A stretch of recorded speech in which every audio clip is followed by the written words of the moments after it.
이처럼 나는 정말로 마음을 털어놓고 이야기를 나눴던 친구가 한 사람도 없었습니다.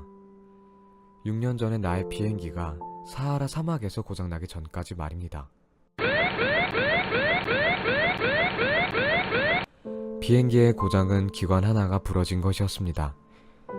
기술자도 없고 손님도 없었기 때문에 나는 어려운 수리를 혼자서 해야만 했습니다. 그것은 나에게 사느냐 죽느냐 하는 문제였습니다. 겨우 일주일간의 먹을 물이 남아있을 뿐이었으니까요. 첫날 밤 나는 사람이 살고 있는 고장에서 수천 마일이나 떨어진 사막에서 잠을 잤습니다. 조그마한 통나무 하나에 의지하여 넓고 넓은 바다 한가운데를 표류하고 있는 사람보다 아주 훨씬 더 외로웠습니다. 그런데 어찌 된 일일까요? 해가 뜰 무렵 나는 이상한 목소리에 잠을 깼습니다. 그때 내가 얼마나 놀랐는지 여러분은 상상도 할 수 없을 것입니다. 그 목소리가 이렇게 말했습니다. 저... 양 한 마리만 그려줘. 응? 양 한 마리만 그려줘. 나는 너무나 놀라 벌떡 일어났습니다. 그리고는 눈을 비비고 주위를 둘러보았습니다.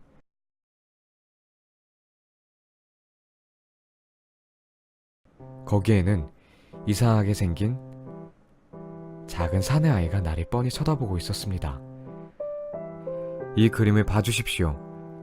그 그림이 내가 그 사내 아이를 그린 것 중에서 가장 잘 그린 그림입니다. 물론 나의 그림은 그 사내 아이의 실물보다는 훨씬 못합니다. 하지만 그것은 내 탓이 아닙니다.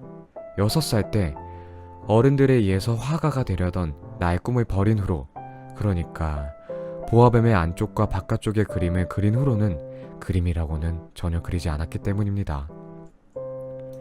어쨌든 나는 너무나 놀란 나머지 눈을 동그랗게 뜨고 나의 앞에 서 있는 사내 아이를 바라보았습니다. 거듭 말하지만 나는 사람이 살고 있는 곳에서 무려 수천 마일이나 떨어져 있는 사막 한가운데에 있었습니다.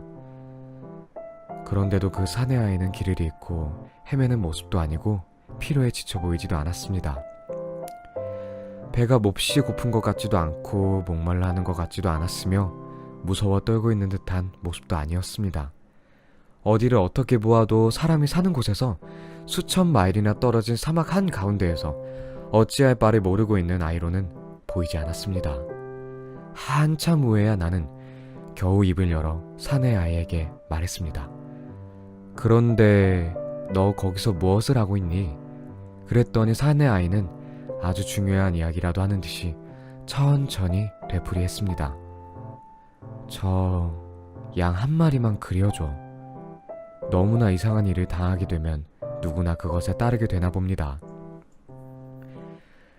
사람이 살고 있는 곳에서 수천 마일이나 떨어져 있는 사막 한가운데입니다. 더구나 언제 죽을지도 모르는 위험을 느끼면서 양의 그림을 그리려고 생각하니 정말 어이가 없었습니다. 하지만 나는 그림을 그리기 위해 주머니에서 한 장의 종이와 만년필을 꺼냈습니다. 그러나 그때 나는 지리와 역사와 수학과 국어밖에 공부하지 않았다는 사실이 생각났습니다. 그래서 나는 그 사내 아이에게 나는 그림을 그릴 줄 몰라 하고 좀 퉁명스럽게 말했습니다. 그랬더니 사내 아이는 이렇게 대답했습니다. 괜찮아. 양 한 마리만 그려줘. 나는 양을 그려본 적이 한 번도 없었으므로 내가 전에 그렸던 2가지 그림 중에 하나를 그려보았습니다. 보아뱀의 바깥쪽을 그린 그림이었습니다. 그런데 그는 그 사내 아이의 대답을 듣고 깜짝 놀랐습니다. 아니야. 보아뱀에게 먹힌 코끼리 그림은 싫어. 보아뱀은 너무 위험하단 말이야. 게다가 코끼리는 자리를 너무 많이 차지해. 내가 사는 곳은 아주 작으니까 작은 양이 좋아. 양을 그려줘. 그래서 나는 양의 그림을 그렸습니다. 사내 아이는 그것을 한참 바라보더니 이렇게 말했습니다. 아니야. 이 양은 병이 들었잖아. 곧 죽을 것 같아. 다시 그려줘. 나는 다시 그렸습니다. 사내 아이는 너그럽게 봐주는 것처럼 상냥하게 방긋 웃어 보였습니다. 봐. 이건 보통 양이 아니야. 뿔이 나 있는걸? 그래서 나는 또다시 그렸습니다. 그러나 이 양도 앞의 그림들과 마찬가지로 사내 아이의 마음에 들지 않았습니다. 이 양은 너무 늙었잖아. 나는 오래 살 수 있는 양을 가지고 싶어. 나는 더 이상 참을 수가 없었습니다. 게다가 고장난 비행기 엔진을 빨리 고쳐야 했습니다. 그래서 대충 아무렇게나 그림을 그렸습니다. 그리고 그 그림을 내던지듯이 사내 아이에게 주며 말했습니다. 이건 상자야. 양은 그 속에 있어. 잔뜩 퉁명스럽게 말했는데 그림을 본 사내 아이의 얼굴은 점차 환해지고 있었습니다. 나는 그만 당황하고 말았습니다. 그래, 이거야. 나는 이런 것을 가지고 싶었어. 이 양은 풀을 많이 먹을까? 왜 그런 걸 걱정하지? 내가 사는 곳은 아주 작은 곳이거든. 그런 걱정은 하지 않아도 돼. 내가 그려준 양은 아주 작은 양이니까.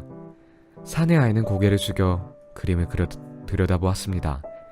그렇게 작지도 않은데 양이 잠들었네. 이렇게 하여 나는 어린 왕자를 알게 되었습니다.